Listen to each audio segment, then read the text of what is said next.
దేవుడి పేరుతో రాజకీయాలు చేస్తే ఊరుకోము. తమిళనాడు ప్రజలు బుద్ధి చెప్తారని పవన్ కళ్యాణ్ గారికి 'సత్యరాజ్' అనే యాక్టర్ కౌంటర్ ఇచ్చిండు. ఈ 'సత్యరాజ్' అనే యాక్టర్ ఎవరు అంటే మన 'బాహుబలిలో' కట్టప్ప.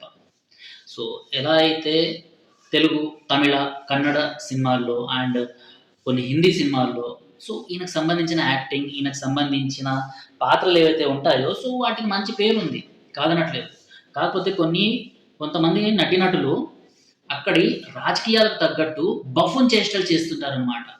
ఎలా అయితే మనం ఇంతకుముందు రాజకీయాలు ఏవైతే చూసుకున్నామో, ఆ రాజకీయ నాయకుల్ని చూసుకుంటూ వాళ్ళకి వంతన పాడే కొంతమంది బఫూన్లు ఎవరైతే ఉంటారో, ఆ తర్వాత వాళ్ళ పరిస్థితి ఎలా అయిపోయింది, ఆ రాజకీయ నాయకులు ఓడిపోయిన తర్వాత వాళ్ళ పరిస్థితి ఎలా అయిపోయింది అనేది మనం చూస్తూనే ఉన్నాం. సో, అదే కోవలోకి ఇంకొక యాక్టర్ వచ్చిండు. సో, 'ప్రకాష్ రాజే' ఇప్పుడు మనందరితోని మంచిగా మింగులు పడుతున్నాడు అనుకుంటే, ఈయన ఒకడు తయారైండనమాట 'సత్యరాజ్'. సో, 'సత్యరాజ్' ఏంటంటే తనకు తాను ఒక నాస్తికుడుగా చెప్పుకుంటాడు. నాస్తికుడుగా చెప్పుకుంటే ప్రాబ్లమ్ లేదు. కాకపోతే నాస్తికత్వం అన్నది ఎక్కడ యూజ్ చేయాలి? ఎక్కడ యూజ్ చేయకూడదు? అసలు హిందూ దేవీ దేవతల గురించి మేము మాట్లాడుకుంటుంటే ఈయనకొచ్చినా, ఇలాంటి వాళ్ళకొచ్చినా ఇలాంటి నాస్తికులకొచ్చినా నొప్పేంటో నాకు అర్థం కావట్లేదు. ఎందుకంటే నాస్తికత్వం అన్నది నిజంగా మూఢనమ్మకాల గురించో, లేకపోతే దేవుడు ఉన్నాడా లేదా అనేది చెప్పేంత వరకే. కానీ ఎప్పుడైతే మా అస్తిత్వ పోరాటం కోసం మేము ఫైట్ చేస్తుంటామో, ఆ సమయంలో మీరు ఇలాంటి రాజకీయాలు చేయొద్దు అనేసి మాట్లాడడానికి ఈయనెవరు? హ్మ్.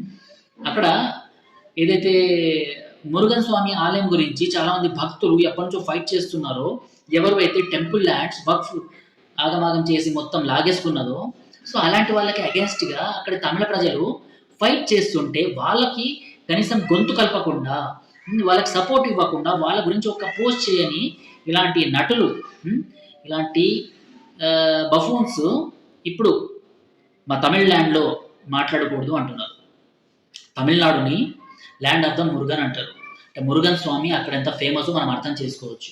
సో, ప్రతి ఇంట్లో మురుగన్ స్వామిని కేరళలో అయితే అయ్యప్ప స్వామిని మనం చిన్న పిల్లోడిలాగా కొలుచుకుంటామో, మన ఇంట్లో పిల్లాడిలాగా, అలా మురుగన్ స్వామిని కూడా చిన్న పిల్లాడిలాగా కొలుచుకుంటారనమాట. అలాంటి తమిళనాడులో ఇలాంటి నాస్తికులు పెరియార్ దారిలో మేము వెళ్తున్నాము. సో, పెరియార్ దారిలో వెళ్తున్న మాకు అంటే మా తమిళ ప్రజలకు మీరు ఎక్కడి నుంచో వచ్చి నీతి బోధలు చేయకూడదు. చెప్పినా వినే స్టేజ్‌లో మా తమిళ ప్రజలు లేరు అనేసి తమిళ ప్రజల పక్షాన ఈయన మాట్లాడుతున్నాడు. అసలు ఈయనెవ్వరు? ఆఫ్టర్ ఆల్ ఒక రాజకీయ చెంచా ఈయన. అక్కడి పార్టీ ఏదైతే ఉందో స్టాలిన్ ఎలా మాట్లాడితే దానికి సపోర్ట్ చేస్తూ, దానికి వంతన పాడుతూ మాట్లాడే ఒక చెంచా.